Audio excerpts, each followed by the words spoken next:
has won 2 straight games.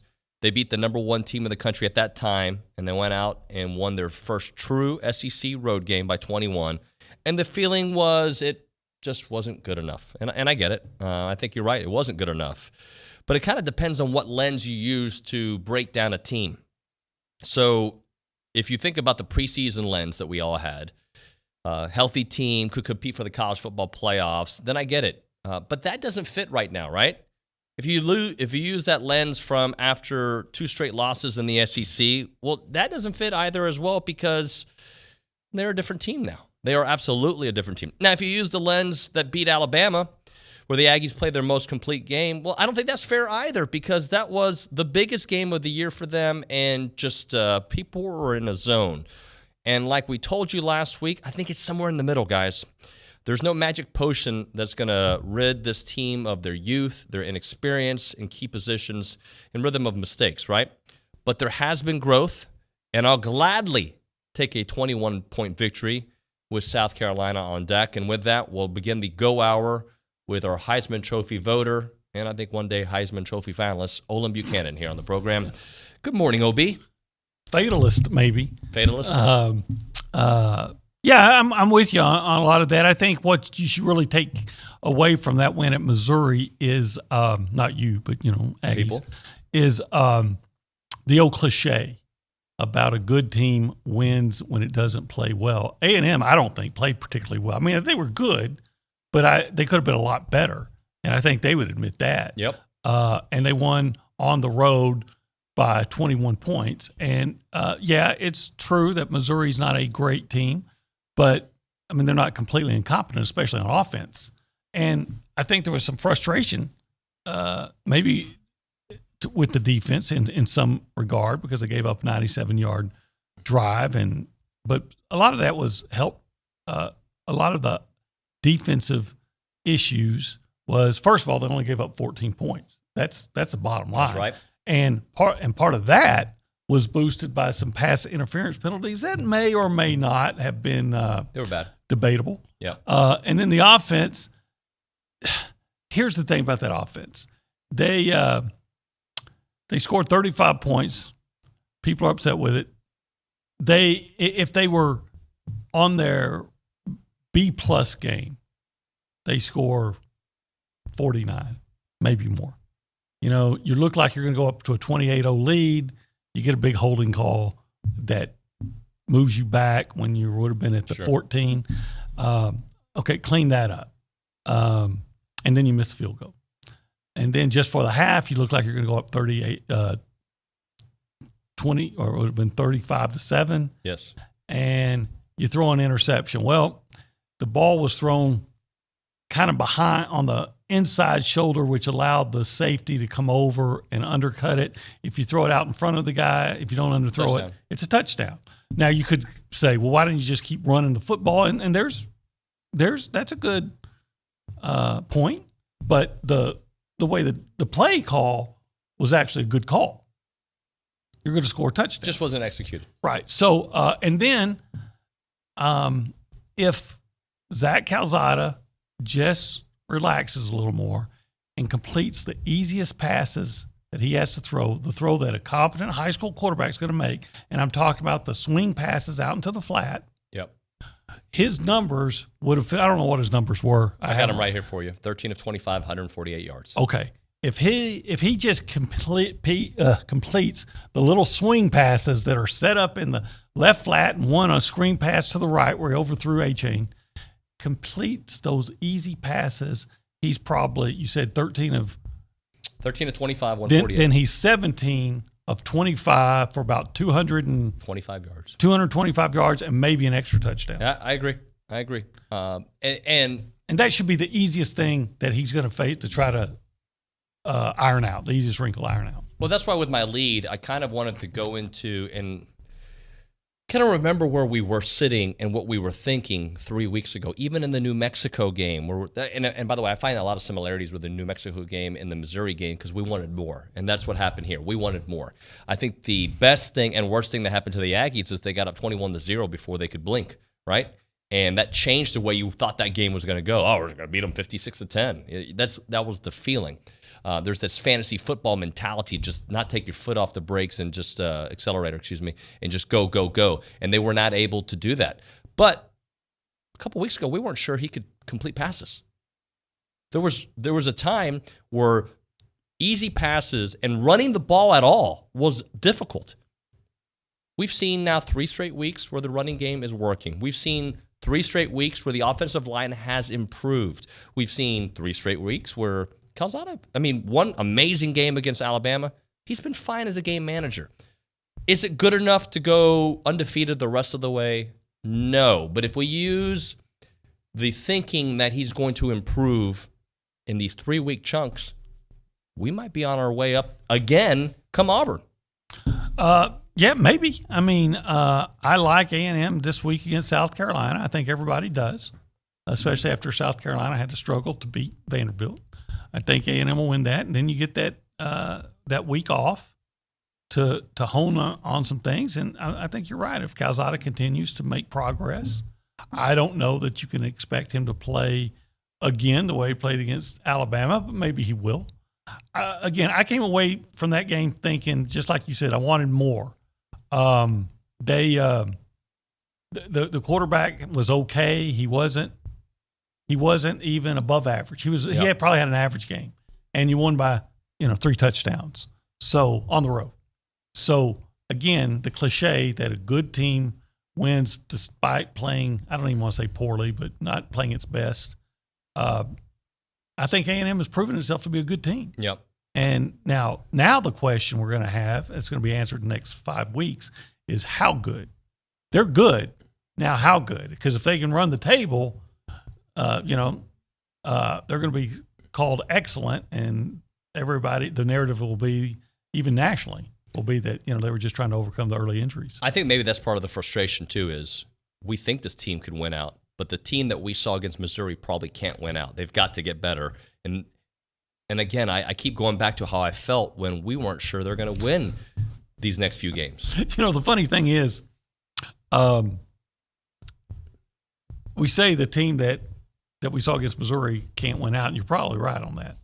Except Missouri actually has a good offense, and they got 14 points. Now, and 100 yards less than their total offense typically gets against most teams. If you could tell me right now that A&M's only going to give up 14 points in every game, I would expect them to win. Now, I think it's possible that they could do that, except for the Ole Miss game. Yeah. I'm not saying they will, but I don't know that the Auburn offense strikes me as this juggernaut, nor the LSU offense, nor the South Carolina offense. But that's the SEC, right? Right. We just don't know most of these teams. So you got to be ready to play every week, because even though a team's not considered that strong, those kids wouldn't be playing in this conference if they weren't talented. It is TexAgs Radio, presented by David Gardner's Jewelers. Should have told you that off the top. I think you know that if you tuned in here in the Rollo Insurance Studio. Let me set out the topic. We do need to say hi to Anna Rosa Peterson in a moment, but I do want to get into the turning point like we tried to do during the first segment. What did you learn, love, and loathe about the Aggies this weekend? Of course, we do that to pay homage to our buddy OB's column there. We'll do that on some Mondays. Some Mondays we do grades, but I want to see what you guys learned, what you loved, and what you loathed. And I'm going to start off with my turning point, OB, just to give you time to kind of figure out yours. To me, it was the second drive of the game. The first drive of the game, they had that short side of the field, and after Jalen Jones had the pick, if my memory serves me correctly, and then Spiller gashed them up, they were able to run. So I'm going to move that one aside and say that was a great way to start the game. The second drive, though, they go 89 yards, and it was clear that anytime the Aggies wanted to run, they can get 11, 12, 13 yards. That's just what it felt like, and that, to me, was the turning point. They go 89 yards. The big 48-yard touchdown by Isaiah Spiller makes it 14-0. And at that point, I knew that it was not going to be a game. They were able to run. They were able to pass. They were able to get a pick in the first 5 minutes of the game, which, to me, set the tone and was the turning point where I did not look back. Were there a couple of tense moments? I guess, but it was always a 2-score game, and I never felt that it was going to be anything closer than that. Well, I agree, but just to be different, right? Yeah. How about this one? A&M, Missouri's just scored. A&M's winning I mean, it's still got a comfortable lead. It's 28-14. Yep. But, there's some momentum going Missouri's way, right? They just went on that 97-yard scoring march. Yep. And now the fans at Missouri are thinking, hey, maybe we can make a game of this. All 13 of them, yeah. And then on A&M's ensuing possession, they get a big sack on their possession. And the next thing you know, they're looking at 3rd and 17. Yes. What if Missouri gets a stop there? They've got some momentum. They got some belief. The possibility is if you punt, they go score again, right? Right. I mean, they're in the game. And then Zach Calzada threw the best pass he threw of the day, just rifled a shot to Anaya Smith for 21 yards, gets a big first down on 3rd and 17, and then they go and score, and they go up 35-14. And, without a doubt, I mean, you probably, like you said, you never felt like they were in serious jeopardy, but I think that's when they nailed it down. Yeah, I think yours is better than mine. I'll give you credit on that one. That was good. Very good. Let's go to Anna Rosa Peterson there at the News and Social Center while I talk weird. Hello. Good morning. Morning. I just wanted to obviously remind us of the topic, learn, love, and loathe format. Rhett in Orlando kind of just gave his feedback by saying, it says a lot about our talent level to go on the road, play pretty well, but leave a lot of plays on the field, coming off an emotional win and still win by 21 points. The team can still improve as it has over the last 3 weeks. Looking forward to the final product. Very good stuff there. We appreciate that. If you guys want to be a part of the conversation, I just said absolutely. If you want to be a part of the conversation, you can text the A&B text line 979-693-1150, or you can also call the BCSI hotline 979-693-1150. We will continue to break that down. Also, when we come back here on the show, I buried my lead because I thought the Jimbo stuff is what everybody wants to talk about, yet I wanted to certainly start off with the game because the Jimbo talks with LSU. By the way, that's going to be part of my Overreaction Monday. It's only picking up steam on social media because I believe people are looking for clicks and they're not really investigating. But we'll talk about it. I'll get your perspective there. Billy and I talked about it on the Luchador podcast. You should certainly check that out. And we'll have him here. We'll talk about that with him in the 10 o'clock hour, although he'll join us here in the 9 o'clock hour. But right now, a moment for my friends at the Association of Former Students. Really love those guys. Hope to connect with them very soon here. They've been around forever, over 140 years, serving the Aggie Network. And your donations have gone such a long way. Allow the association to be here, there, and everywhere. And they continuously give to those in need, those students who need a little extra help, those organizations around campus that need a little bit of extra help. And your dollar goes such a long, long way. For $100 a year, about $9 a month. You're going to get that decal that we're all proud of. You're going to get the plaque and the Texas Aggie magazine. Plus, you're continuing in the oldest, most inspiring tradition of Aggies helping other Aggies. I want to encourage you to give back to the association. It's not hard. It's very rewarding, and it goes such a long way to do so. Or learn more about the impact of the association. Make a gift. Get involved. Visit AggieNetwork.com/giving. Get the Zone Daily Newsletter emailed to you each morning at 8. Sign up now. TheZone1150.com. The flagship station for Aggie athletics is The Zone. Whenever the Aggies are playing, you can hear them right here at 1150 and 93.7 FM. Thanks to our listeners and our Aggie broadcast sponsors, Pioneer Steel, Gulf States Toyota, and Amarillo National Bank. Here's a big gig-em to all these sponsors. Listen to Aggie Athletics on The Zone 1150 and 93.7 FM.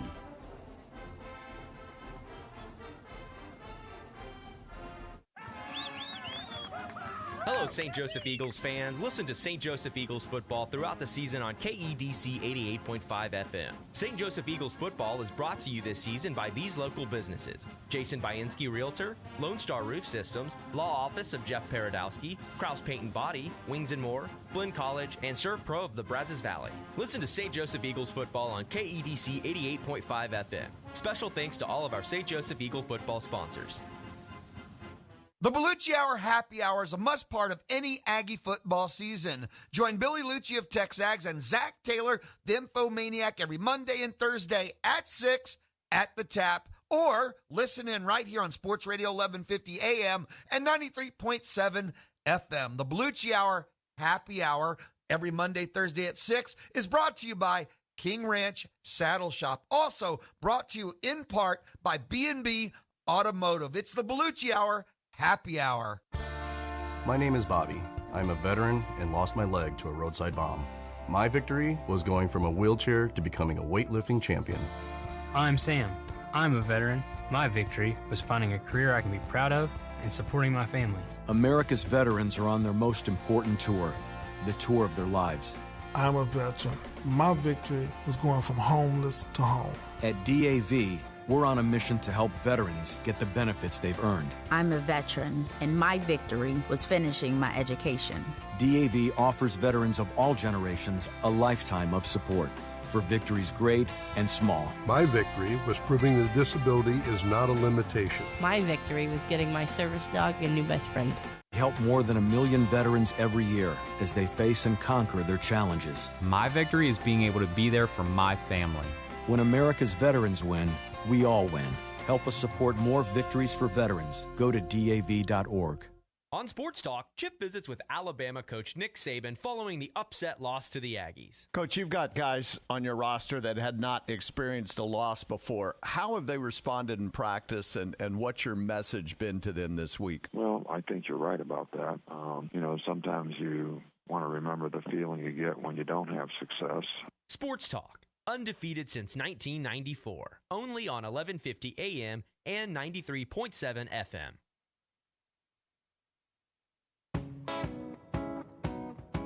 Proud of our guys. Come on the road, get a win. This is always a tough place to play, and I didn't pay attention. But I guess there's some demons in A&M's history at Missouri after some big games and big wins. I guess I like not being aware of those things. But proud of our kids. We come up and we challenged them to start fast, which we did. I thought the defense did an excellent job. We got turnovers early in the game. I thought we took them and converted them offensively. Big third down conversions in the red zone for the offense that we were able to get touchdowns. Didn't have to kick field goals. All right, Jimbo Fisher breaking it all down, proud of his team in his opening statements. It is TexAgs Radio. We are presented by David Gardner's Jewelers, which is a proud sponsor of Aggie Athletics and of this show since day one. Something broke here in studio. As long as it's not mine, all good here. 911 University Drive East in College Station. You can see it all online at davidgardnersjewelers.com here in the Rollo Insurance Studio. So I do want to get into Overreaction Monday because there's always something that people are overreacting to. But before we do that, let's go to the BCSI hotline. We're joined by Drew in Waco, who wants to discuss a little Jalen Watermeyer. Drew, good morning to you. Good morning. How are y'all? Good. First of the three things I learned, and Olin, you may go back this far. I think Calzada reminds me of Lance Pavlis. He can make all the throws, but I just don't see anything more than 50-55% completion percentage. So that's fine as long as he hits the right one. I love that Watermeyer is now seems like the light bulb's kind of clicked on for him this year, last two games, and we really need that going forward. And I don't like watching Missouri on TV play anything. They just have a very Big 12 feelish to them. I don't know. I can't explain it. Everything looks slow motion watching that game on TV Saturday. I don't know how it felt at the stadium. It just, something about playing Missouri in anything just kind of powers down the room. I rewatched the game. My wife records it for me. And I rewatched it last night like I do every game. And you're exactly right. It just feels like there's not as much energy in the stadium. I even told you during the game, I've seen more fans at a Katy High football game than I have there. It's a small stadium. It's a pretty campus, but there was just no buzz. There was no vibe. They weren't loud. Well, my brother, who lives in Jefferson City, met me for a after dinner meal, and he told me that they came into Columbia on Saturday or not Saturday, but a couple of days before, and we're walking around, or maybe it wasn't my brother, maybe it was a fan, but people were coming up to him and say, "Hey, man, what are all you Aggies doing here?" Right. And they're saying, "Oh, yeah, we're playing a football game again." We're playing y'all. Had no clue. Had no clue. Yeah. So I agree with you 100%. I think I wouldn't be too hasty on Calzada yet. Like I just said, clean up the short passes. Yeah. I mean the ones that I can make. And part of it, I think he just throws it too hard on the swing passes. He throws hard a lot. That was always Pavlis' problem too. Yeah, that he just threw a bullet. Just you've got the arm, but you don't have to show it off on the pass. and he showed me some touch on certain passes. The one that comes to mind is the Colorado touchdown pass. Sure. So if you clean up that, you'll watch his percentage go over the 60s. I think. Hey, Drew, we appreciate you, sir. Thanks so much. Thanks, sir. Appreciate it. All right, Drew there on the BCSI hotline. All right, so Overreaction Monday. We always react to something that's stupid or just people are reacting to. And mine, to give you some time, OB, is Jimbo, these talks about LSU. Now, I don't have insider information here, okay? I haven't spoken to Jimbo, his wife, anybody in his inner circle when it comes to LSU. All right, so, but I'm just going to tell you no. And I do a thing called deductive reasoning to figure things out sometimes. I think a lot of people should try that. He doesn't strike me from my limited interaction with him, but from what I've seen in person with my eyes and what you guys have told me about him, as somebody who would leave a school for one of your direct rivals. Okay. That doesn't strike me as the kind of guy he is. Okay. That's A. B, he seems happy. Typically, people who are happy and get what they want don't leave. That's another thing. The community has embraced him, from philanthropy to the way he is loved here in town. Yes, we have some overreactors that sometimes respond, but that's every fan base has that, right? You think you got it here? Yeah, forget about it. Go right? over to LSU. So I believe timing. People make moves because they're not happy in some way, shape, or form, something at work, an internal conflict. They don't like their boss, they don't like their staff, or the direction of their career. They think they should be somewhere else. None of those strike me as something that Jimbo's dealing with. And this narrative, and Billy helped put it to rest yesterday, of working with his best buddy, Scott Woodward. They're buddies. Obi, I love you, right? You're family now. But if you go work at Orange Bloods one day, I'm not following you. Sorry. I like you a lot. You could be the main guy and offer me double my salary. I'm not going. I think I've torched that bridge. Well, but I know, it's... You understand my point. I do get your point. Right? So, look, I have some dear friends that I would work with. Raheel. You guys have heard me talk about Raheel. I do no layups with. If he took a job somewhere, and said, hey, I'll bring you. No, not if I'm happy, I'm happy. Here's the deal about Scott Woodward. And I don't know if the friendship thing with Scott Woodward and Jimbo Fisher was overblown. I mean, I'm not saying they were not good friends, but he coached at why didn't he ever go to Washington? Right. Scott Woodward's looking for a coach. Now I think what happened there is there was a trust in Scott Woodward, and he liked him, but more than anything, there was a $7.5 million 10-year guaranteed contract and promise that they're going to go all in on football and give him what he needs to be successful, which is what he was not getting at Florida State. The reports were out that he had an acrimonious relationship with the athletic director, with I think for lack of a better word, booster guy or what, people that are in charge of distributing money for different projects within the athletic department. And then, here comes someone says along and it says, look, I know you're having these problems, these difficulties. You feel like you can't recruit with your main rival, Clemson, on an equal basis. We're gonna give you everything you need. And we want you to come. And they still needed to give him 10 years and $7.5 billion. And since then, of course, now he has 10 years, $9 million. I just don't know if that's enough that, to go to dinner with Scott Woodward a few times a year, if that's enough. And like you said, you just mentioned the philanthropy part. I think that Jimbo Fisher, I don't know, but based on what he said, that he's been moved by the generosity of Aggies toward, in the the donations and whatnot given to I can't remember the actual disease that his son Ethan has, but and just in other things that they've done. I think he likes living on a ranch. I guess you can find one in Louisiana. I don't think it's the same. So, but that said, never just totally dismiss it as a possibility. Just like because that's what Florida State did. Yeah, and not only that, people were saying the same thing about Texas and Oklahoma coming to the SEC. Like that'll never happen, and it ended up happening.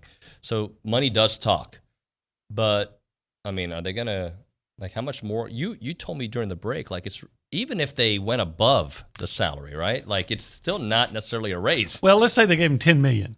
There's a 6% state income tax, $50,000 or more in Louisiana. I looked it up last night. 6%. So if he gave $10 million, well, that's what $600,000 would be, if my math is right, would be the state income tax. Well, now you're saying, well, you're leaving everything you have at A&M for $4 million. For $400,000, because that would be the raise because we don't have the state income tax. Now, is that enough to leave? And then A&M will say, well, hell, Jimbo, we'll give you $400,000. You know what? We'll give you $800,000. There you go. I mean, look, I understand why people are they're connecting the dots. I understand why it's a talking point. I feel weird talking about something that's not really a story, but it is a story because it's out there in the social media space, so we have to address it. And we will talk to him about it probably today at the press conference. He'll either address it or be asked about it. And I just don't buy it. I get it, and I don't think it'll be a story very long. What angers me about the whole story is that A&M was national media, and this is what I always talk about the caste system. A&M was ridiculed for giving Fisher and reviled for giving Fisher a 10-year, $7.5 million deal. Then they were further laughed at for extending his deal to $9 million and another $10 million. Another 10 years. But the national media, the guy from Yahoo, Thamel, and a couple of others seem to be absolutely pushing the narrative that, hey, and celebrating, hey, LSU can offer $10 million. So now when it was A&M, look at this travesty of what they're doing to collegiate athletics by paying this coach so much. And now it's like, hey, LSU, you got to look, they're going to throw this much money at him. And isn't that a great idea? And really it's all because of the relationship.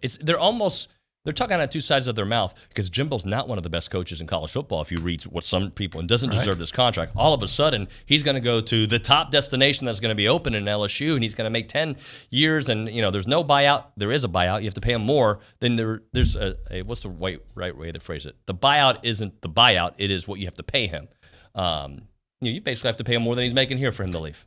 Right. And again, if it came to that, price of oil is pretty high. And so if I needed, to come up with some more money, I bet you there's some Aggies in the oil business that might be able to float that difference. Well, you know what? I bet you Jimbo's smiling right now, and he's got a good smile. Good set of teeth there, doesn't he? Just good set of teeth there. He must go to that local dentist. He doesn't need to go, but a lot of us need to go. I had to get Invisalign, right? My smile was okay. Still not, but I can't fix what I have here, right, guys? It's the whole face thing. But Dr. Troy Elms and Dr. Jeremy Stewart could certainly make you look better, your kid better. There's some crowding on the teeth situation. Smile's not all good. Maybe the jaw's not lying the way it needs to be. There is nothing like having somebody you can trust, especially when it comes to braces and Invisalign. Like, my son's, sometimes the wire gets out. You got to have it fixed. You got to go somewhere you can trust. And that's what Dr. Elms and Dr. Stewart are doing there at Elms Orthodontics. Dr. Elms has been around for a long, long time, 30 years in this community, 16-time Best of the Brazos winner. Dr. Jeremy Stewart, class of 03. Both of those guys have been just doing phenomenal work for such a long, long time. They do it, they bring it, and they'll give you a free consultation today. Tell them that TexAgs sent you by. It is 1501 Emerald Parkway in College Station. The phone number, To reach out to Elms Orthodontics, not hard, 979-693-6300, or learn more online at drelms.com. I'm Chelsea Reber with your community calendar on The Zone. The Navasota Theater Alliance invites you to join an interactive experience, Lanterns and Legends. Take a nighttime guided tour on Thursday, Friday, and Saturday at Navasota's historic Oakland Cemetery. Comedian Dennis Swanberg will be at Franklin High School on Friday, Saturday, and Sunday at 6 p.m. This free event is hosted by churches in Robertson County. Come out to the inaugural Fun for All golf tournament on Monday, October 25th at Traditions Club. Visit funforallplaygroundbcs.com for details. Ship International invites you to their 2021 Be the Light Luncheon on Tuesday, October 26th at the Hilton. RSVP at shipinternational.org. Every Monday and Thursday at 6, join Zach and Billy at the Tap or listen in here on 1150 AM and 93.7 FM. Get your Aggie football fix with the Liucci Hour, powered by King Ranch Saddle Shop and brought to you in part by B&B Automotive. I'm Chelsea Reber on The Zone. Trick or treat! From Bryan Broadcasting, Destination Bryan, and ABC Home and Commercial Services, you're invited to Halloween Town in downtown. A free, safe, come-and-go trick-or-treating experience for the whole family. Join us in downtown Bryan on Friday, October 29th from 4 p.m. until candy runs out. There will be a kid zone, photo booth, costume contest, and lots of candy stations for trick-or-treating. Special thanks to our treat sponsors, La Macaron French Pastries, St. Joseph Health, and Gentry Gandy's Dance Factory. Don't miss this free outdoor Halloween celebration for all ages. Brought to you by Bryan Broadcasting, Destination Bryan, and ABC Home and Commercial Services, specialists for your environment. For award-winning AC and heating service for your home, visit abchomeandcommercial.com. Make your plans now for Halloween Town in downtown, Friday, October 29th, starting at 4 p.m. Join the American Heart Association for the Brazos Valley Go Red for Women Luncheon. On Thursday, November 4th, you'll learn how you can take charge of your heart health and empower others to do the same.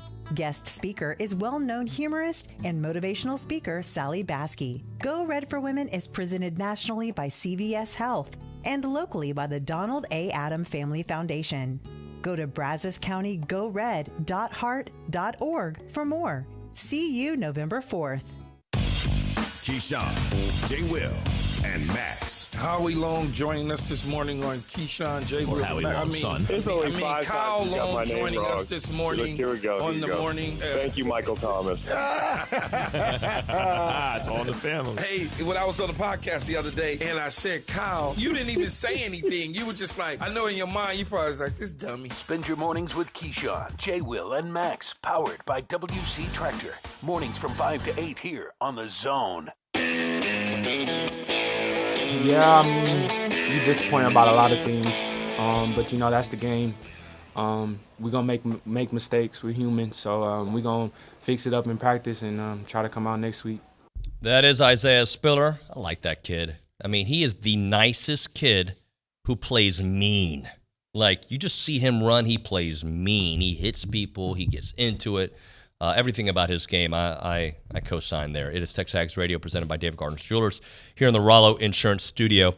So I'm sure we will return to the Jimbo conversation, and we are trying to break down what we loved, what we learned, what we loathed here in the game against Missouri. So we'll continue to do that. If you want to call the BCSI hotline, you can do that, 979-693-1150, or you can text us on the A&B text line, 979-693-1150. 1150. It is now time for Who Brought the Heat, offensively and defensively. OB, who do you want to start with, either offensively or defensively? Well, I'm going to let you have the low-hanging fruit. Okay. So I'm going to take I'm going to take Leon O'Neal. Okay. I thought Leon O'Neal played a really good game. He had an interception that got taken away for what I thought was a very ticky-tack pass interference call on Edgerrin Cooper. I mean, you see more. Cooper had a good game too, by the way. You see a lot more contact than that on tons of plays that don't get caught. And I thought O'Neal tackled well. I just thought he played really well. I started to go with Antonio Johnson, get his first career interception, and he played really well. Yeah. And he did it in front of his. So maybe I should just say the A&M safeties. Sure, we can do that. Brought the heat. I put defensively DeMarvin Leal, and you can do him every week. Low-hanging fruit, you're right about that. A sack, 6 tackles, 2 for loss. He's just a constant force, opens everything else up for the rest of the defense. He is a top 5, top 10 pick waiting to happen, and he's just so much fun to watch. And how about? But how do you ignore Isaiah Spiller with the game he had and that cutback on his 48-yard run where that poor old guy from that safety from Missouri, his jock's still up around his helmet trying to get it off. They're the worst defense when it comes to stopping the run I've seen. I mean, it was comical how it looked out there. Sometimes, I mean, every now and then, they overplayed the run and made a stop. In the second half. I never felt like that they could stop A&M's running plays on 3 consecutive downs. Now, you might get them this time, but I thought I really had the feeling that A&M could have run on them all day. Didn't we have a couple 3rd and 15s that just ran the ball? Well, I think on Devon Achane's 20-yard touchdown run, I think it was 3rd and 15. Just handed up to him, and he got past the linebacker, made a cut, okay, touchdown, or bounced it out, actually, touchdown, you're not going to catch me. Of course, you can say that about a lot of teams. So I put, obviously, the low-hanging fruit again, Spiller, who brought the heat, but I also put Achane on there. So Spiller, 168 yards, started the game off, with those scores, the 168-yard rushing in 1 game and a score. But Achane, 124 yards rushing and 2 scores. And how about this? Since, a lot of guys brought the heat, I guess. Ainias Smith only caught 3 passes. 2 for touchdowns. And one was that picked up the 3rd and 17. Yeah. So, man, when he did show up, you talk about being productive. And now Ainias has caught 4 touchdown passes in the last 2 games. I think that's good. I'll take it. I think that's really good. He's heating up. Now, for those people who look at stats, one of the problems with having so much talent on your team and offensive playmakers is the stats are spread out. I mean, if Spiller has a touchdown and Achane's got 2 and Ainias has got 2, Watermeyer's not going to get all the catches that we expect him to have. He only had 29 yards, but I thought he looked good in this game. There's a lot of different areas where the wealth is being spread out. 431 total yards of offense, and I do believe the Aggies took their foot off the accelerator. I hate using that, but I've used it twice today. After the first quarter, there wasn't an urgency. I don't think they ever felt scared. And there was a couple of bad field goals, obviously, and the wind was bad at one point. But they didn't have to do more. The game was over after the first quarter. Yeah, well, they were definitely in control, no doubt about it. And maybe they did. Again, they still went up 28-7 and had that chance to go up 35-7. And I was hoping they'd get into the 40s. I think there's just something that just looks kind of different when you see that final score in the 40s. But do you remember? I know you do. I'm saying it just to be dramatic here on radio. But do you remember there was a time where we thought 10 points was the ceiling? Right? Like taking on a Power 5 team, you may be lucky to score 10. You scored 10 against Colorado. You scored 10 against Arkansas. By the way, you play Arkansas again today, you win. You could have won that game then. But A&M's figured some things out since then. And I do think that you beat Mississippi State if you play them again. Oh, yeah. And of course, then on the other side, people say, well, if you played Alabama again, you probably wouldn't win. So, what's the famous Bill Parcells line? You are what your record says you are, right? A&M's 5-2, and there's a good feeling that if you play well, that you could go 10-2, and I think that's very realistic. But there's that caveat: you got to play well. It's not. Maybe you don't have to be on your A game this week, and you probably don't have to be on your A game against Prairie View. But if you're on your A game and against Auburn, LSU, and Ole Miss, you could go 10-2. You can. Would you bet on 10-2? I would probably bet on 9-3. And I'd be really happy with 9-3. I would not, but I would learn to live with it. Yeah, well, I would be happy because I'm living the moment, right? Like I know where we were a few weeks ago. Obviously, you would have told me 9-3 before the season started. I would have thought that was not a disastrous season, but not the season I expected. But you lose your starting quarterback. Your offensive line takes a long time to gel, and I think they're starting to gel. You lose guys on the defense. You lose your playmakers. Like, we thought Caleb Chapman was going to be a big part of this offense. We did. And he hasn't. No, and along those lines, so if I can go 10-2, even better with all that, and probably being a New Year's Six Bowl, or definitely have a chance for it. The talking point then is you have to acknowledge what they went through and look at what they did, and that's just, if they pull that off, that's just another example of how much different this program has gotten. Absolutely. Under Fisher. You know, they probably could have done better had they had one of the 3 Coach of the Year candidates, and one of those being Sark. Oh, wait, what happened to Sark this weekend? Sorry. Yeah, it didn't go very well. He didn't have a very good second half. No.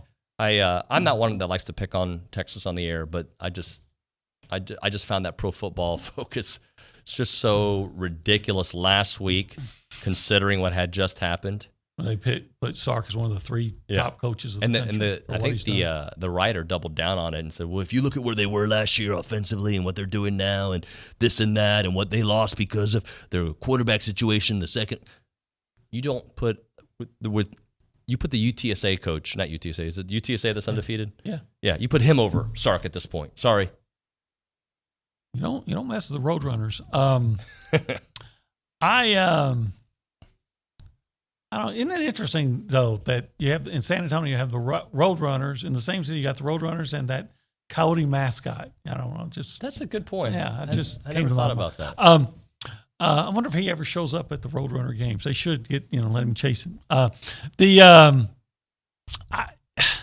just think that the whole Texas thing, there just seems to be something in the national media again, not all, but that always just wants to see Texas do well. Yep. And with ESPN, I get it. ESPN is financially tied to Texas with that Longhorn network. So of course they're always trying to push Texas, right? That would make sense to me. But some of the others, I just don't get it. I don't get it either. Hey, let's talk a little bit about Milliken Reserve. They just had Pumpkin Palooza. I hope you guys went out there and checked it out. It's supposed to be a great, great time. I would have gone had I not been out of town watching the Aggies win, but that's a story for another segment. Right now, let's talk about what they do out there. They build healthy communities around nature. Beautiful nature out there, too. Went there last week with my wife to pick up some veggies. Love their farm out there, 2,600 acres of open space farms, 30 miles of trails and homes. They connect families to nature and to each other. They've got an extensive network of trails throughout the wooded landscape. It includes walks, equestrian paths, creeks, ponds, gathering areas. Just a really nice place for generations to come and live and just feel like you're living in nature, but not far at all from the heart of College Station. Milliken Reserve is committed to maintaining and restoring that natural habitat. You want to learn more online about it, you should at millikenreserve.com. Become a member of the Conservancy and check it all out. It's millikenreserve.com. Your home for Sunday and Monday night NFL is Sports Radio 1150 AM and 93.7 FM. The NFL is on the zone. The end of the tax year is near, so if you need maintenance or replacement parts for your construction equipment, WPI has you covered. Regardless of your machine's make or model, WPI can help. From custom hydraulic hoses, O-rings, and depth to teeth, buckets, and blades. Any part, filter, fluid, battery, or lighting for every brand of equipment is at your local WPI. Visit Jesse James at WPI's new location in Bryan, Highway 21 East at Marino Road, or click WPI.com. If you have a debit card, you're used to spending money. But what if your card actually ended up earning you money? That's not exactly normal, but that's what you can get at A&B. It's called Kasasa Cashback Checking. Don't mind the weird name. What you need to know is that it's a free account with cash rewards. Use your debit card for everyday purchases, and we'll pay you cash back every month. If that doesn't sound like normal banking, well, guess what? We're not a normal bank. So contact A&B today and ask for Kasasa or visit ANB.com. Equal housing lender, member FDIC. Are your devices sucking your brains out through your eyeballs? Then engage your mind and refresh your soul and head over to Spirit Ice Arena. Whether you're a newcomer or a seasoned vet, there's something for everyone. From figure skating to league hockey to public skating that's open to everyone, Spirit Ice Arena has something for the whole family. Don't worry about being a little shaky on the ice. Use our Big Blue Assistant to keep you steady. Get out of the house and get on over. We are waiting for you at Spirit Ice Arena. For more info, go to spiritice.com. For nearly 2 decades, TexAgs has been the #1 Aggie sports group online, and thanks to that passionate community, we've been able to grow it into so much more. TexAgs is now an industry-leading media company that covers Aggie football, basketball, baseball, and recruiting like nobody else. Our staff of over 30 consistently delivers in-depth analysis, X's and O's, award-winning video content, and the most reliable insider information you can find. So if you love the Ags, come check us out. Become a premium subscriber at texags.com/subscribe. Oh, according to research, 82% of people will remember radio ads. So, 82% of you listening will remember that this is an ad for ZipRecruiter. 82% of you will note that if you're hiring, ZipRecruiter finds qualified people for your job. In fact, 4 out of 5 employers who post on ZipRecruiter get a quality candidate within the first day. And 82% of you will remember that you can try ZipRecruiter for free, but you have to go to ZipRecruiter.com/free. Yes, free. Again, that's ZipRecruiter.com/free. If you miss Louis, you missed. Lou, you say that they're not picking A&M to win. They're picking A&M because they love them. Because A&M's a default for them. That's different. That's a default. I'd be more interested to see who they're picking to win other games because they're never going to pick against the Aggies. The Aggies could be 0-11, and they're still going to pick them. So the credibility is shot there. Listen to Louis from 11 to 2 weekdays on The Zone. Brought to you in part by Rudy's Barbecue.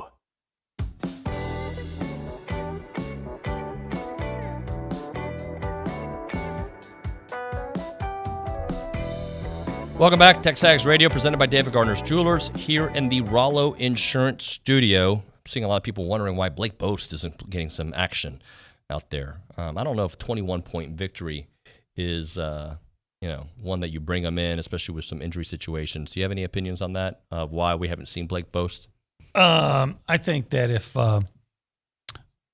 A&M had scored another touchdown and got up 42-14, you might have seen him more. But with a Missouri offense that's capable, I think you wanted to make sure that, nothing got away from you. You don't take things for granted. I heard Louis Bellina point this out. In today's college football, a 21-point lead isn't necessarily that secure, depending on what time of the game it is, because teams score so fast in college football now. Let's go to the News and Social Center, where we're going to join Anna Rosa Peterson, who's got some text messages for us. All right, I want to give you guys the opportunity to react to some of these text messages here, so I'll read a couple. John in Caldwell, says, look where Oklahoma is with a true freshman. All right, let's see how I can tackle this. All right, they play in the Big 12. Yeah. The guy's great. He looks really good. He does. What does that have to do with anything? I think Oklahoma, frankly, is living a lie. Now, the freshman quarterback's making them better, but they needed a really bad snap by West Virginia to avoid losing there.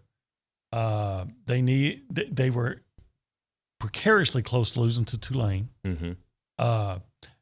They were more. I think Texas did everything it could to help Oklahoma win in the second half of that game. Got Bijan Robinson. Don't give it to him necessarily on first down. That's the down you do the play action. If you have any kind of success, then come back and run with him.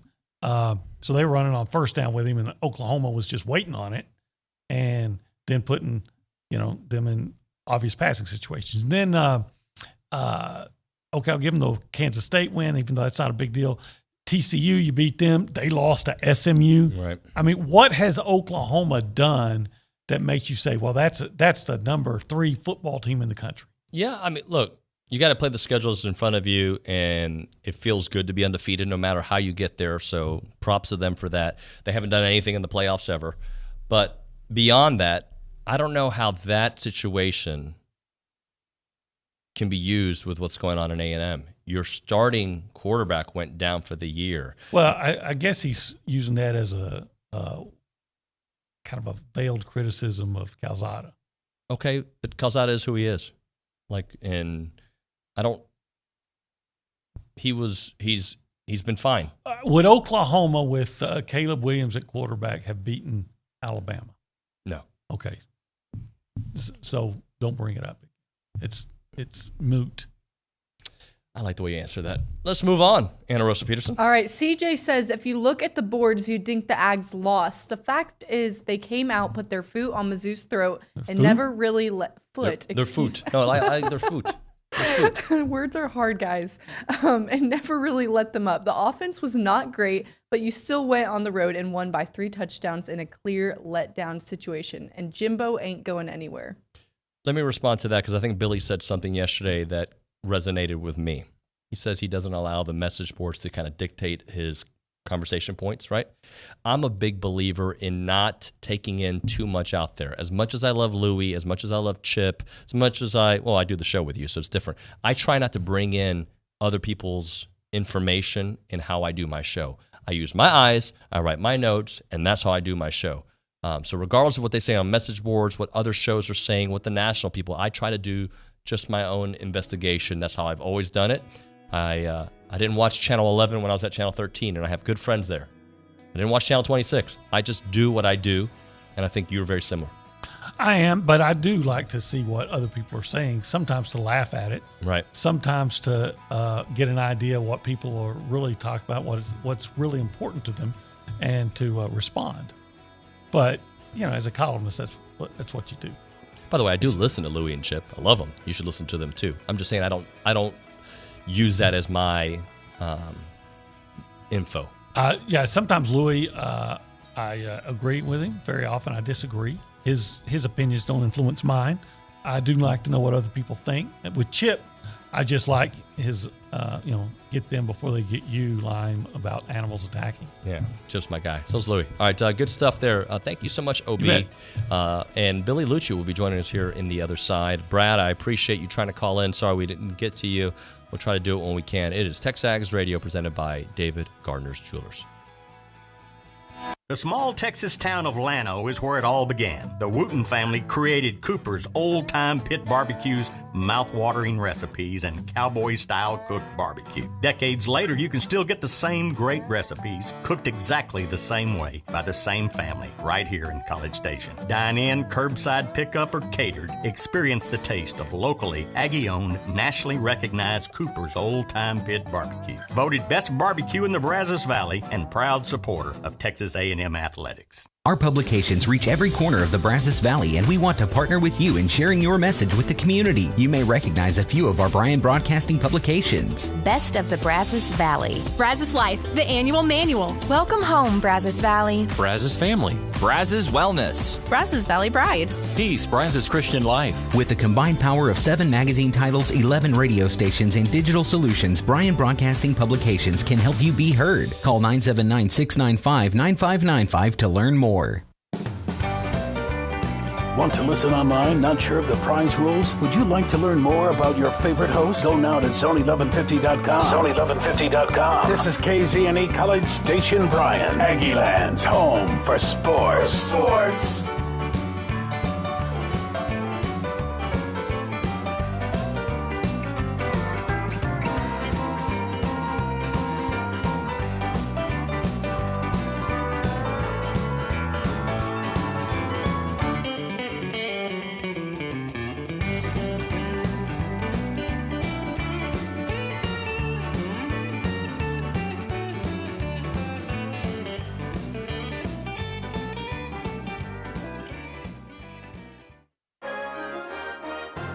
From WTAW, I'm Chelsea Reber with a news update on the Zone. The Bryan ISD School Board is looking for a temporary home for its fleet of more than 140 school buses and transportation employees. That was brought up by Assistant Superintendent Kevin Besaw during a board meeting 2 weeks ago. Transportation maintenance facility had some delays in getting the land purchased and things for that. We're in the process now. We're going to have to move them out to a temporary facility in order to facilitate the finishing of the Intermediate 3. Tonight's BISD board agenda includes possible action on entering an agreement with a real estate company for undisclosed services and possibly acquiring more land. A man who used to live in Caldwell, who was on probation for armed robbery and burglary, is convicted of sexually abusing a girl. The Brazos County District Attorney's Office announced a Burleson County jury found 30-year-old Randall Alexander Lister guilty. Then Lister agreed to a prison sentence of 17 years. Brazos County assisted in the prosecution because the incident contact with the girl in 2016 violated Lister's probation from the 10-year-old robbery and burglary in Brazos County. The punishment also requires Lister to register as a sex offender for the rest of his life. A Leon County landowner gets another chance to block Texas Central's proposed high-speed passenger train.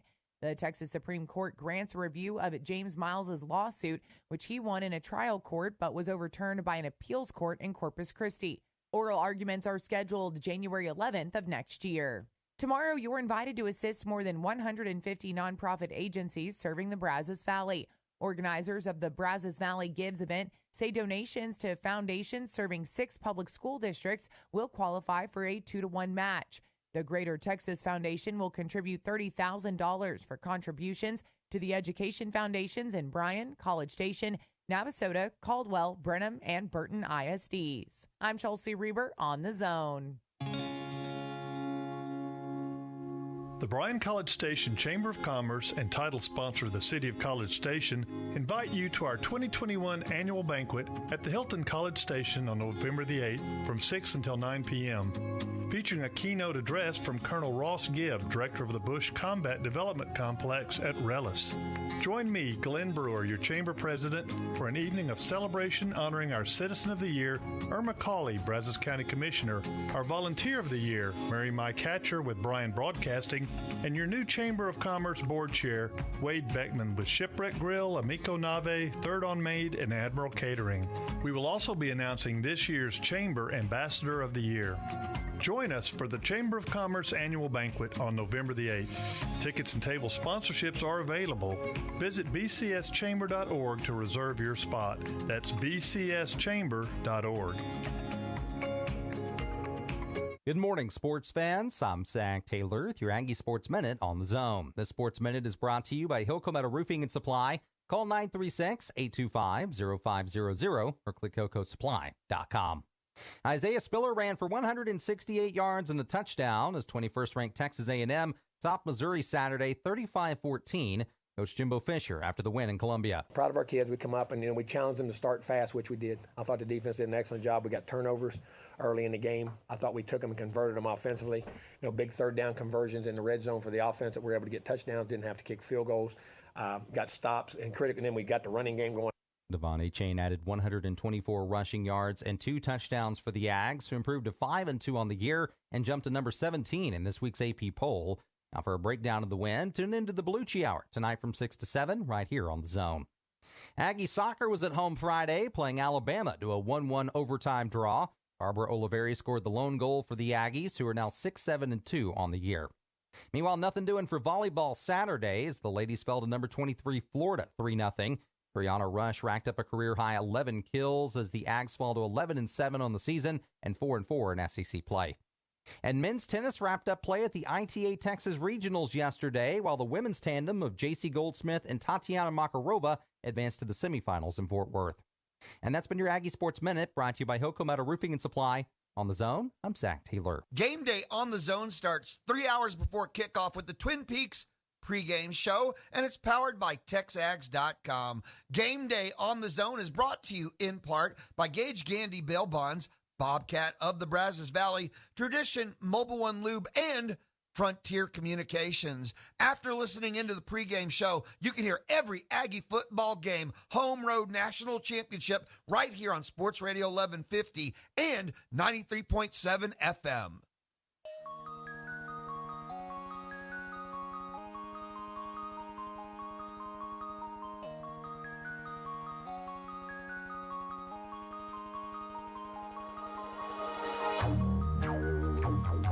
Hi, guys. TexAgs Radio. We are presented by David Gardner's Jewelers here in the Rollo Insurance Studio. Enjoying the dialogue about Missouri. Yeah, I know we got to talk about the coach thing as well. Let's go to the BCSI hotline where we can find Billy Liucci, TexAgs co-owner and executive editor of TexAgs.com. Good morning to you, sir. Well, it was a good morning, David. Right up until I heard that Napoleon Dynamite music. It's a great song. What are you talking about? I mean, you're fighting a losing battle because I will not I am, for once, I'm on the side of the masses. We're on a crusade with this music to change, even though you can't change it. So it's a really tough battle for you. I don't know how. You know what? It's I don't know how you're going to win it. You're actually on the loser side now because the listeners have all Or embraced the people music. flip. Oh, they love it, dude. In fact, daily I get like, hey, man, where can I get that song? So you're on the other side, They're buddy. just waiting.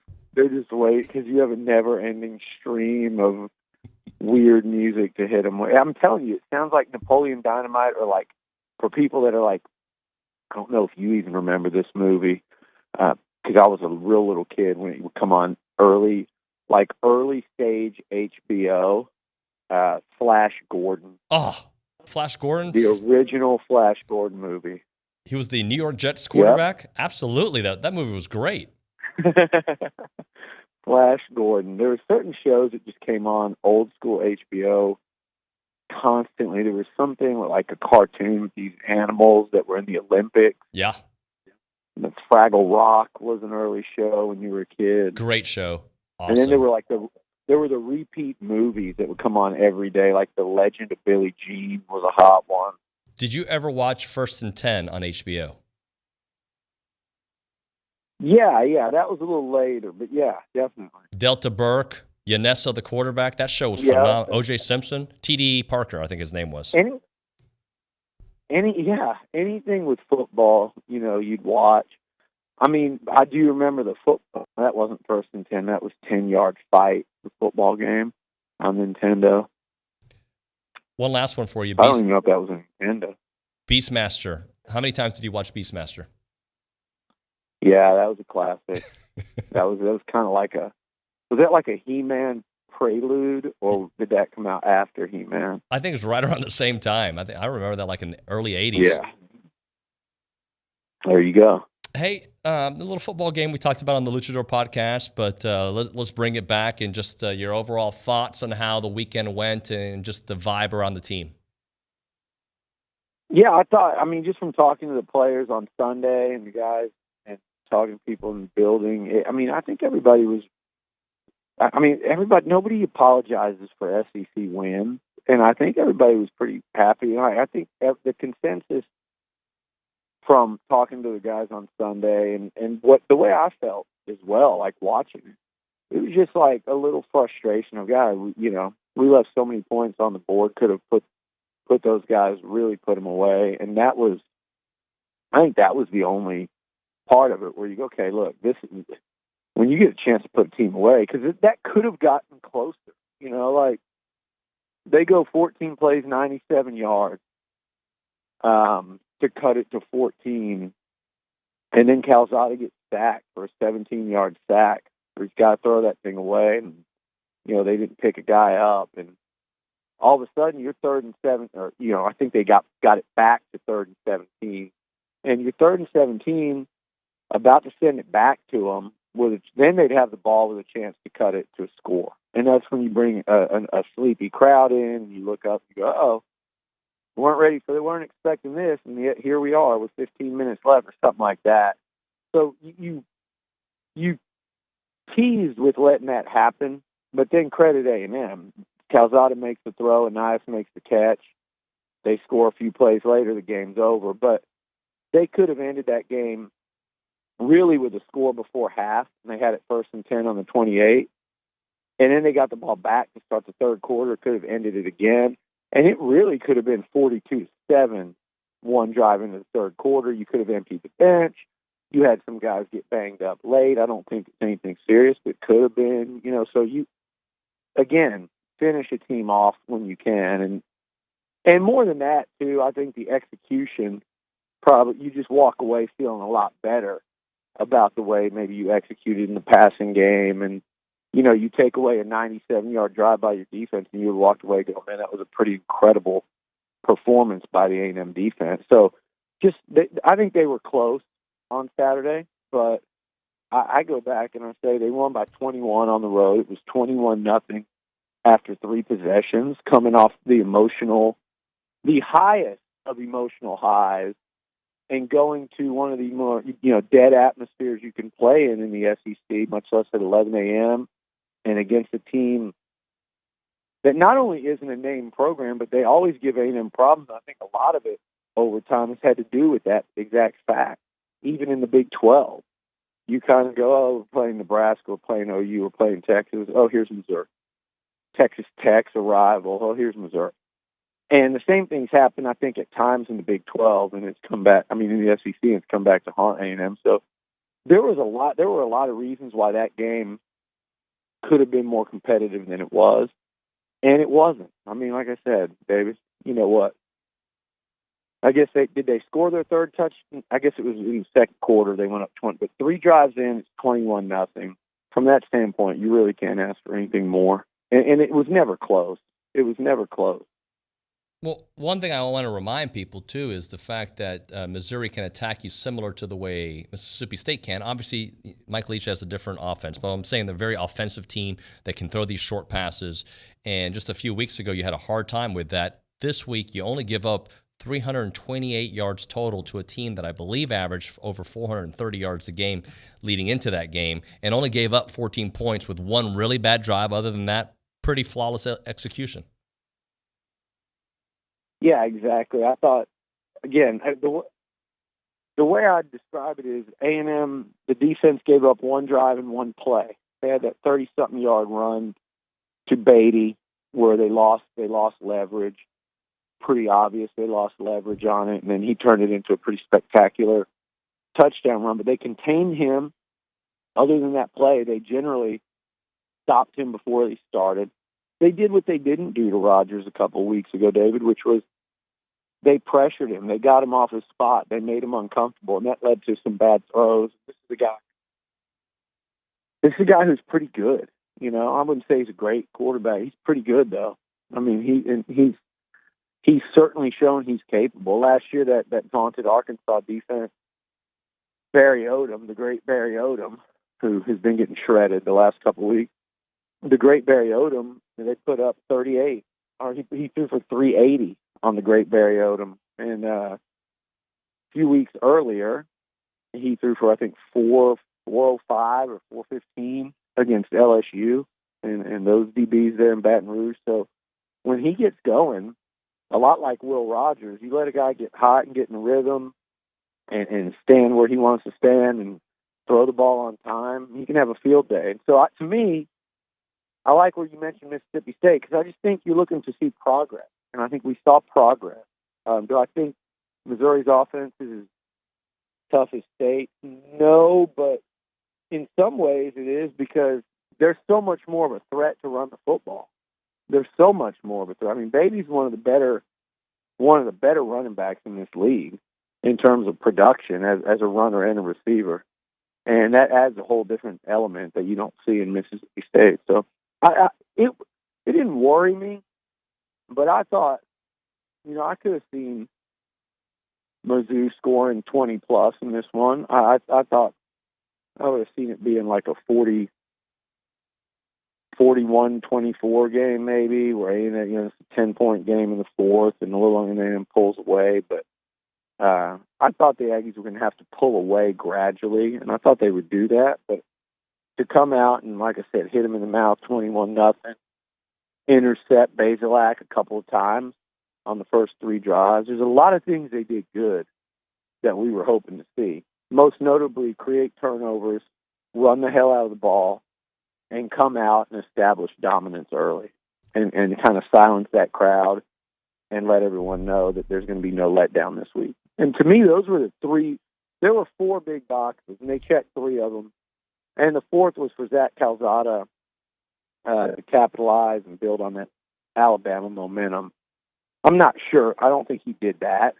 But I go back and say, was he better? Was he better against them than he was against Mississippi State and Arkansas? And I would say absolutely without question. So it's progress. I didn't think we'd see Alabama, Zach Calzada, and we might not see that again. But if he can start getting closer and closer to that each week, A&M's going to have a chance to win each time they take the field. He's got to just progress each week and look better. So, I think we need to see him look better against South Carolina than he did against Mizzou, no question. And then you go into a bye and you go, all right, he's going to have to really bring it these next 2 weeks because the Aggies are going to have to score some points and keep drives and sustain drives against these two offenses from Auburn and Ole Miss, obviously. Billy, I have penciled in for us to talk about Jimbo in the 10 o'clock hour, so if we can hold off on that, unless you want to address it right now. But hopefully people will stay tuned with us here on TexAgs Radio, presented by David Garner's Jewelers. We only got about a minute left in the segment, so I don't think we have time to get into the Tennessee stuff, but I will tease it with, man, things in this country and just everywhere in sports, just escalation. In the movie Batman, they talk about escalation. We're seeing a lot of escalation with fans and whatnot, and we're seeing that. So we'll get into that here in a moment. But right now, I want to talk about our friends at Aggieland Outfitters as I put Billy on hold, and we'll continue with him here in a moment. They are the best out there, and I want to remind you guys to text radio to 1-833-638-6248 for your chance to win the big Friday giveaway, and that is courtesy of our good friends there at Aggieland Outfitters. We'll unveil that winner here on Friday during the 10 o'clock hour. But this week we got the Texas A&M Champions white-on-white power blend crew neck. It's a beauty. I don't have it on me, but I just know when they bring it, it's going to be awesome, and it's going to have that great material that you guys have been accustomed to seeing, because everything they sell at Aggieland Outfitters always is top-notch. I mean, Fadi really cares about the kind of fabrics that they sell out there, and the quality that you're getting is a very comfortable fleece-lined crew neck, perfect for cool days here in Aggieland. White sweatshirt featuring Aggies embroidered in white, felt across the chest, while the champion logo is featured on the wrist of the sleeve. It is the Texas A&M Aggies Champion White on Power Blend, valued at $49.99. And I do want to remind you guys that they're going to have their cars and coffee on Sunday from, they just had it from 8 to 10 a.m. It was awesome. So hopefully you went to go see it. It says, I just got it on this note right here, but a wonderful event there. It is Aggieland Outfitters. Go check them out. It's TexAgs Radio, weekday mornings from 8 to 11 here on Sports Radio 1150 AM and 93.7 FM. The Zone. The end of the tax year is near, so if you need maintenance or replacement parts for your construction equipment, WPI has you covered. Regardless of your machine's make or model, WPI can help. From custom hydraulic hoses, O-rings, and depth to teeth, buckets, and blades. Any part, filter, fluid, battery, or lighting for every brand of equipment is at your local WPI. Visit Jesse James at WPI's new location in Bryan, Highway 21 East at Marino Road, or click WPI.com. Tom Morales here, Operations Manager at Spirit Ice Arena, inviting you to visit us for birthday parties, skating lessons, fun, and fellowship. Just need a breather from the weather and a cool, clean, safe environment? Spirit Ice Arena is vigilant in keeping you safe and healthy. Our common areas are sanitized throughout the day, and our touchable on-ice surfaces are sanitized between sessions by our Zamboni dripper. Our ice sheet is 17,000 square feet, making social distancing easy. Visit SpiritIceArena.com for more info. Spirit Ice Arena, social distancing made easy. The small Texas town of Llano is where it all began. The Wooten family created Cooper's old-time pit barbecues, mouth-watering recipes, and cowboy-style cooked barbecue. Decades later, you can still get the same great recipes, cooked exactly the same way by the same family, right here in College Station. Dine in, curbside pickup, or catered. Experience the taste of locally Aggie-owned, nationally recognized Cooper's old-time pit barbecue. Voted best barbecue in the Brazos Valley and proud supporter of Texas A&M athletics. The flagship station for Aggie athletics is The Zone.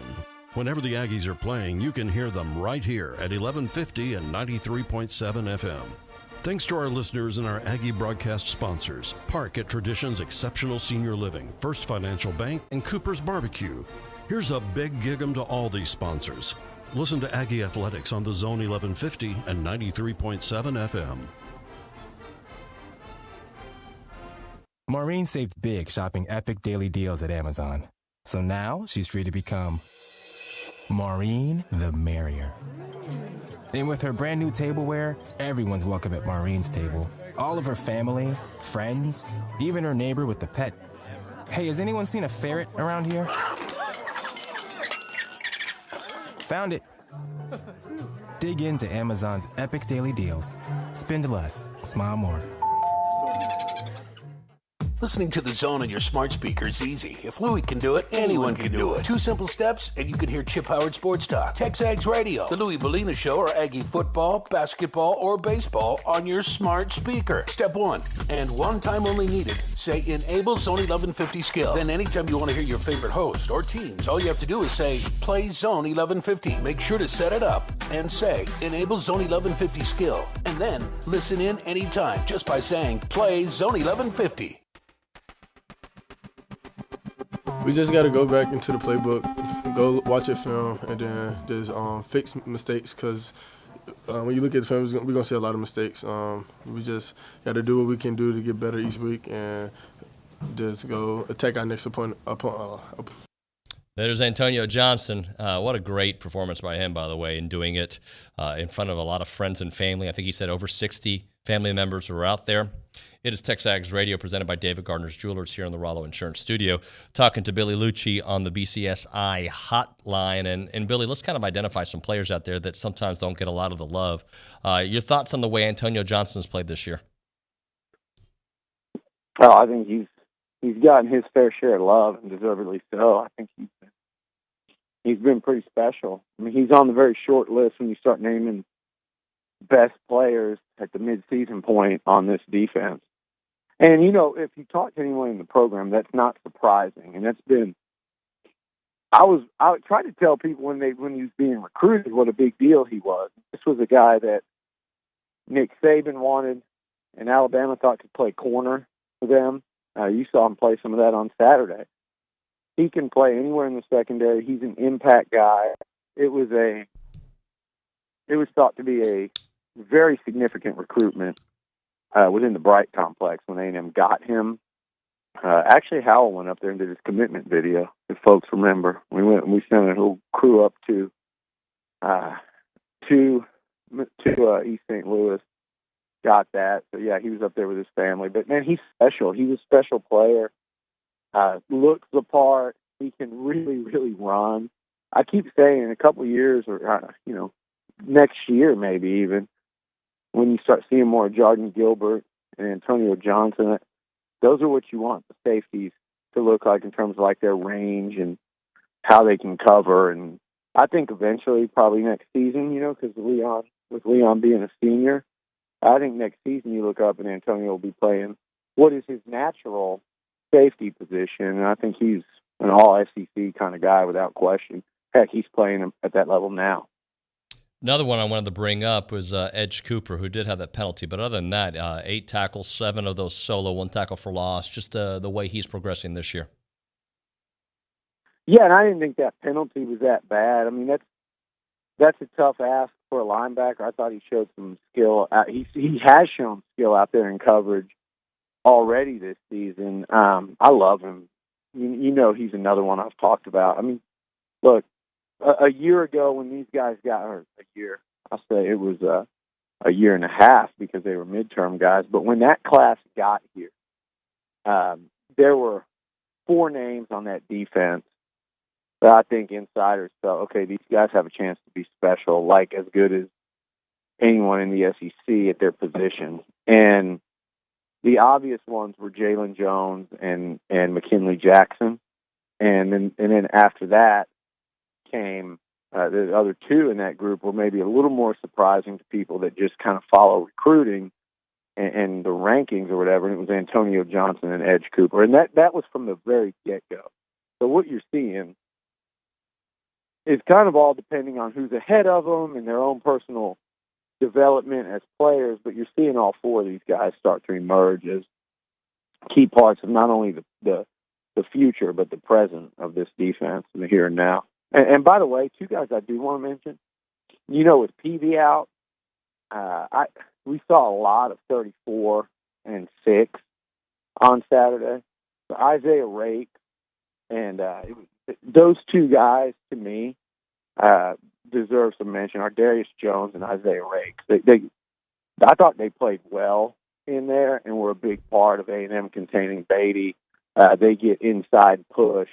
And, we talk a lot about what Caleb Chapman's been through with the ACL injury, with the ACL tears and the injuries. Again, he was a guy that came to camp from Virginia. All of a sudden, he's committed. He doesn't have a bunch of stars by his name. There are people that want to see the composite class ranking go up, and they're going, I don't know necessarily what, they might let him go and go play at Virginia or Virginia Tech. No, Elijah Robinson loved Darius Jones throughout the recruitment. He impressed him his true freshman year, tore his ACL, came back, impressed him again, hurt his knee again, and he's persevered, and here he is out there playing, and you talk to the guys on the team, and they think he's a good interior player, and I think he's pretty active, and you saw that on Saturday. He's a part of that rotation. It's an outstanding rotation that allows you, when Jaden Peavy gets nicked up, and maybe he could go, maybe he couldn't, but you can rest him and feel good about what you've got out there, and feel like you can go out there and beat Missouri. And now, and who knows about South Carolina, if you needed to rest him a couple weeks, all of a sudden you can have 100% Jaden Peavy for the November home stretch, whereas if you didn't have that kind of depth, trusted depth, quality depth, then maybe you've got to trot a guy out there banged up, and he plays banged up the rest of the year. Billy, a very hot topic out there is what happened at Tennessee with the golf ball and the mustard and just the crazy fans there at Tennessee. How do you think the SEC is going to respond? Oh, I think they're going to fine them. What else can you really do, right? I mean, I don't know. Tell me. Have you thought about? I haven't put any thought into it. What else can they really do besides a hefty fine? I mean, it wasn't anybody inside the program that did it. Kind of tough to control a fan base of unruly fans. I hated to see it. I'm not going to do the whole thing of, oh my God, it's the most disgusting thing I've ever seen. I've been down there when Colorado fans were throwing lemons with batteries in them and watching them lob cups of beer and stuff. And my thing is, those people, it just sucks that in this day and age, everyone's such babies. You can't say the slightest thing to offend anyone. And it lets people act like that. Like, God forbid one of them should get punched in the face. Well, God forbid a cop should take one of them down face first in the concrete for throwing golf balls at people that aren't doing anything to them. So, you can't do that, unfortunately. So it enables a group of college kids to act like complete jackasses. And there's very little consequence. What do you do? Fine the school? What does that do to those kids? I mean, maybe you ban the Tennessee students. You don't let them come to a game for a week. But that's also unfair because how big is A&M student section? 30,000? Yep. What if 200 A&M students did that? Ban the whole. So there's really nothing you can do. It's just today's world, man. I mean, you don't watch a pro sporting event without seeing a fist fight in the concourse. There's another one this week. Panthers and who was it? The Panthers and the whoever they played. But I don't know who it was. There was another fist fight though in the concourse of that game. It's just sports have just got. Here's the deal: you put 100,000 people together, and things don't go their way. You're going to have some idiots. I mean, it's just the reality. And by the way, Lane Kiffin eggs that on. Sure. So I don't care what anybody says. He loved that. You cannot tell me that guy didn't love it. And it was funny, like his little tweet, the golf ball, the Seinfeld, the blowhole, and I mean, but he loves it. He had a smirk on his face the whole time. He loved that he got hit by the golf ball. He loved that he made the catch of the water bottle, and he got that went viral. He just anything to put him in the spotlight. And Lane Kiffin is he's a kid, he's a child, and in a lot of ways, I love it. He brings entertainment to the SEC. He's a damn good coach.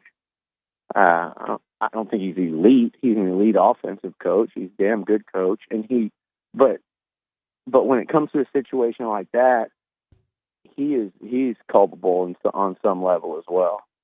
I mean, I just think the whole thing. He just loves the way that whole thing played out. No matter what is said or done afterwards. That's my opinion. I don't see how anyone could think otherwise. Do you buy the talk that it's the way he left Tennessee? I think most of those were like little kids when that happened. I don't think they cared about that. Like, I mean, do you or is it more about the SEC officiating that we saw that night that led up to it, or just people being anonymous, drinking, being dumb? Probably all three. I mean, look, yeah, you're right. Nobody was around then, but everybody reads Twitter and everybody knows he's the enemy and they're supposed to treat him as such. And, you know, everybody knew all about that coming in. So there was, you know, yeah, those people that were little kids that know nothing about it, they knew based on what Twitter told them. It's just like my friends that are told, you know, when you're on the beach on a trip, you have to post 76,000 pictures about it, and you have to have certain poses that you see on Instagram. You have to mimic those poses. You know, like that's what social media told the Tennessee fans, to become and be hostile, and that's what Tennessee wanted. They wanted that to be a hostile, raucous environment to hopefully help them win, but they took it too far. And to follow up to the end of that, hell yeah, it was the SEC officiating. It's horrific. It's so bad. It's unbelievable. And I don't know, David, it's probably a college football issue, but we're sitting here, you know, I've seen Texas Longhorn fans complain about officiating all year. I happen to think that's because they're not nearly as good a football team as they think. But they've complained about officiating all season. I think it's a college football thing, way more so than it is, you know, than it is an SEC thing. I think we just watch the SEC, and Tennessee fans do as well. And on that night, they're fed up with it, dating back to that play where they ruled Corral's forward progress. They wiped a touchdown off the board. When we come back here on TexAgs Radio, Billy's 4 takeaways from this past weekend, we've got that. And, of course, in the 10 o'clock hour, we'll get into the Jimbo talk that we promised you at the top of this hour. Right now, though, I want to talk about my good buddy Chance McClain and YourHeritageFilms.com, YourHeritageFilm.com, 713-893-8341. He makes documentary films about you. He makes documentary films about your father, your mother, whoever it may be, and he does it like first class, guys. I've said it for a long time, but you should just go to the website and check it out and see some of the stuff he's done. But we're talking like legit A&E broadcast type stuff. That's what he does. He's just incredible about it, and he's got stories, and we've got stories, and we've got to share them. Yeah, and the thing is, the game of telephone over time, the stories get lost. You know, you don't have to go to mygenealogy.com and figure out like where. No, have it told. Have it like everything presented to you, where the family started from. You know, the hard times, the good times, how they got to College Station, how they got to wherever. Right? That story needs to be told because your kids are going to one day ask questions and you're going to give them some answers. But how about having it on video to cherish for the rest of your life? It is YourHeritageFilm.com, 713-893-8341, YourHeritageFilm.com, 713-893-8341. I'm Chelsea Reber with your community calendar on the Zone. The Navasota Theater Alliance invites you to join an interactive experience, Lanterns and Legends. Take a nighttime guided tour on Thursday, Friday, and Saturday at Navasota's historic Oakland Cemetery. Comedian Dennis Swanberg will be at Franklin High School on Friday, Saturday, and Sunday at 6 p.m. This free event is hosted by churches in Robertson County. Come out to the inaugural Fun for All golf tournament on Monday, October 25th at Traditions Club. Visit funforallplaygroundbcs.com for details. Ship International invites you to their 2021 Be the Light Luncheon on Tuesday, October 26th at the Hilton. RSVP at shipinternational.org. Every Monday and Thursday at 6, join Zach and Billy at the tap or listen in here on 1150 AM and 93.7 FM. Get your Aggie football fix with the Liucci Hour, powered by King Ranch Saddle Shop and brought to you in part by B&B Automotive. I'm Chelsea Reber on the Zone.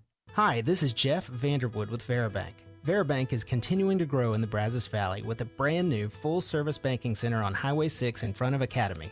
We have a team of genuine bankers specializing in personal and business banking, wealth management, and investor real estate lending ready to serve you. Veribank is here to help you succeed financially, and you can bank on it. Visit Verabank.com today. That's VERA Bank.com. Verabank. Member FDIC, Equal Housing Lender. Bryan Broadcasting is your home for high school football. Bryan High, A&M Consolidated, Rudder, and College Station High play on the Bryan Broadcasting family of stations. No matter where you are, hear every play, every game, all season long. Thanks to Amarillo National Bank, Glenn College, BCS Toyota, and Ed Phillips Plumbing. To find out when and where to hear your favorite team, go to brazosfootball.com. The Liucci Hour Happy Hour is a must part of any Aggie football season. Join Billy Liucci of TexAgs and Zach Taylor, the Infomaniac, every Monday and Thursday at 6 at the Tap, or listen in right here on Sports Radio 1150 AM and 93.7 FM. The Liucci Hour Happy Hour every Monday, Thursday at 6 is brought to you by King Ranch Saddle Shop. Also brought to you in part by B&B Automotive. It's the Liucci Hour Happy Hour. Keyshawn, J. Will, and Max. Howie Long joining us this morning on Keyshawn, J. Will. Howie Long, son.